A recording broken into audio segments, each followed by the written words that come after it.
Do you want to make more money?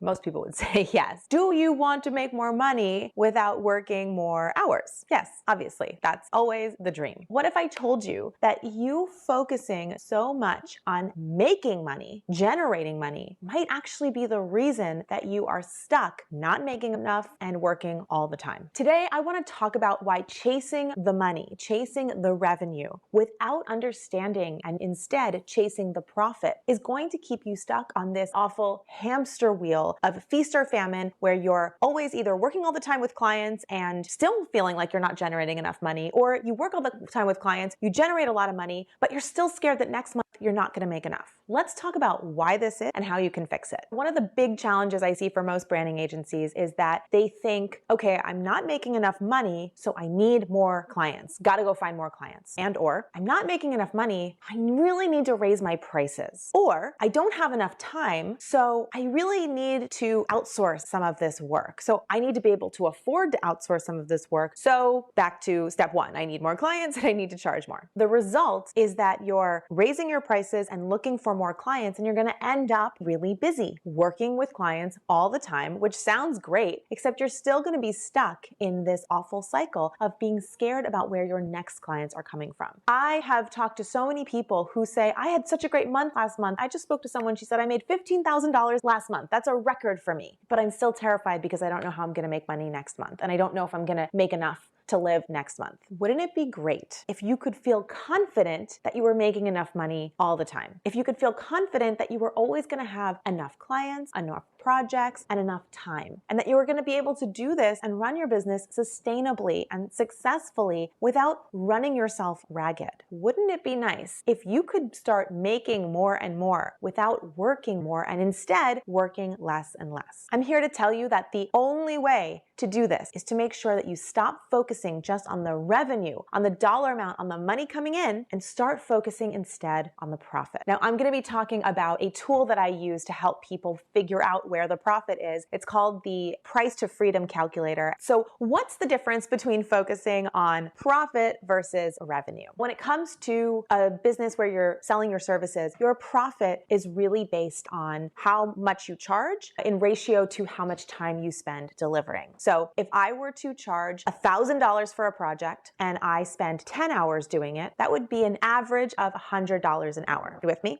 But if I were to charge $1,000 for a project and only spend 5 hours doing it, that would be $200 an hour averaged out. The $200 an hour project is more profitable than the $100 an hour project. Now, I don't recommend charging by the hour, but you can always do the math to figure out what your hourly rate is. When I talk about charging profitably, especially when it comes to branding, I'm talking about averaging out to a minimum of $500 an hour and a maximum of, I don't know, there is no maximum. If you do this well and you charge by value, you can be charging $1,000, $2,000 and more dollars per hour because you're selling based on value instead of based on time. That's a different conversation. Today, we're going to talk about just how to focus on the profit and why it's so important. Here's what often happens when you are trying to raise the price because you want to make more money. I did this too. I doubled my prices at one point early in my agency days because I was realizing these projects, they take so long, we need them to cost more. So I think at one point I jumped from $8,000 or $9,000 that I was pitching in proposals for a full branding project, and I jumped it to $16,000.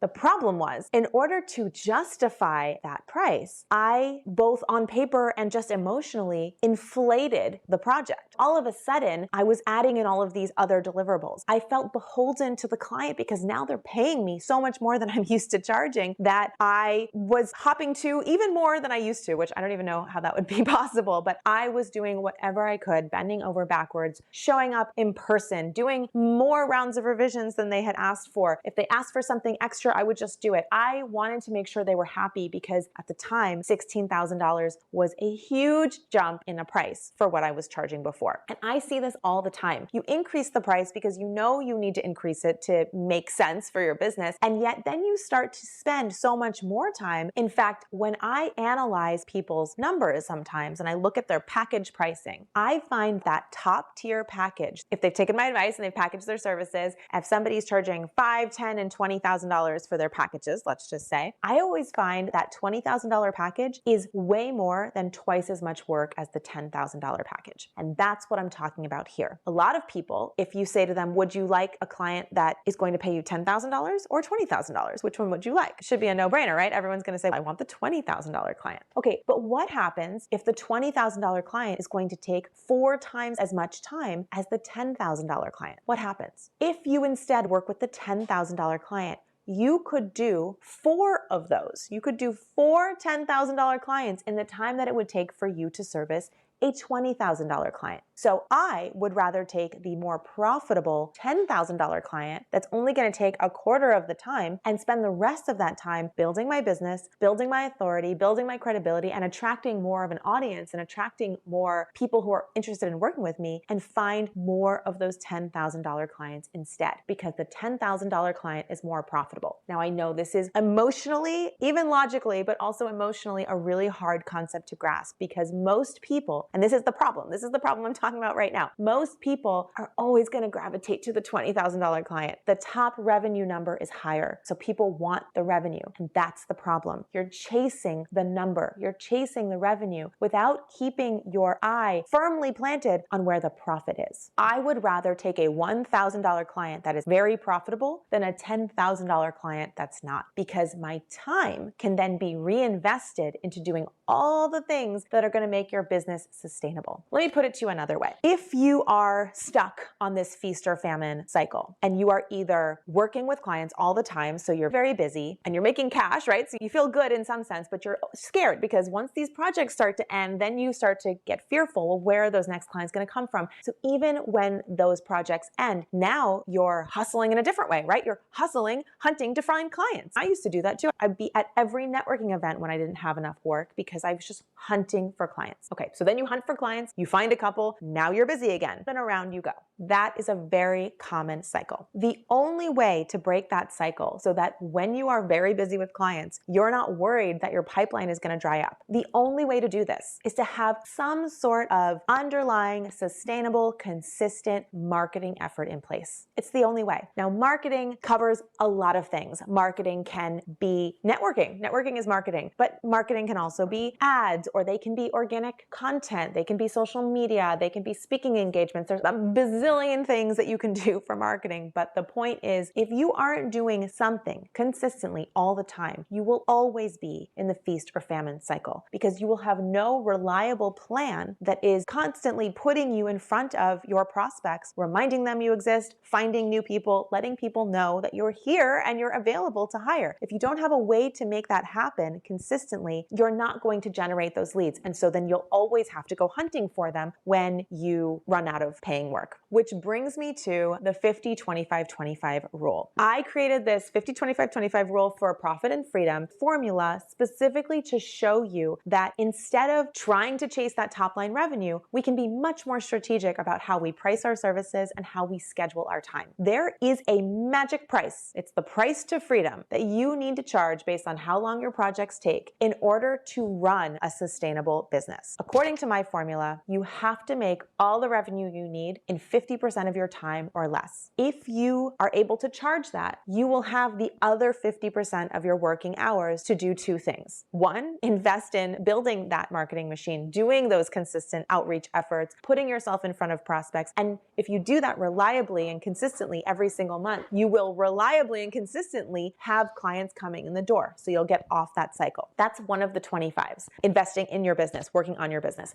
The other 25 is free time. Now, this is really important to me, and this should be important to you too. 25% of your time must be planned into your business ahead of time for vacation, for unexpected things that happen in life, for just being sick. There's all kinds of things that happen during a year that require time away from your business. And most business owners don't plan for it. So whenever something happens, it pushes them back, right? It pushes you back, and now all of a sudden you're overwhelmed because you already were operating at full tilt, and now you're out of commission for a week because you have the flu. And what's going to happen, right? So we can't operate as if we're superhuman. We don't get sick. We don't need a vacation. We don't need time off. We have to operate like we absolutely are going to have at least 25% of our time available for all of those parts of our personal life. That's the other 25%, which brings us back to the 50%. This is how we calculate the price. And it's pretty simple. You look at your projects, you look at the amount of money that you need to make, and you do a very simple formula. You could just plug your numbers in and it'll spit out the price at the end. It'll tell you what you need to be charging. That price is based on what you need to charge in order to have that time to build that sustainable business. And when you know that price, you won't have to debate whether to take the $10,000 project or the $20,000 project. You'll already know what that price needs to be in order for it to be worth it to you. Now, this is a very high level concept. If I say it to you, it might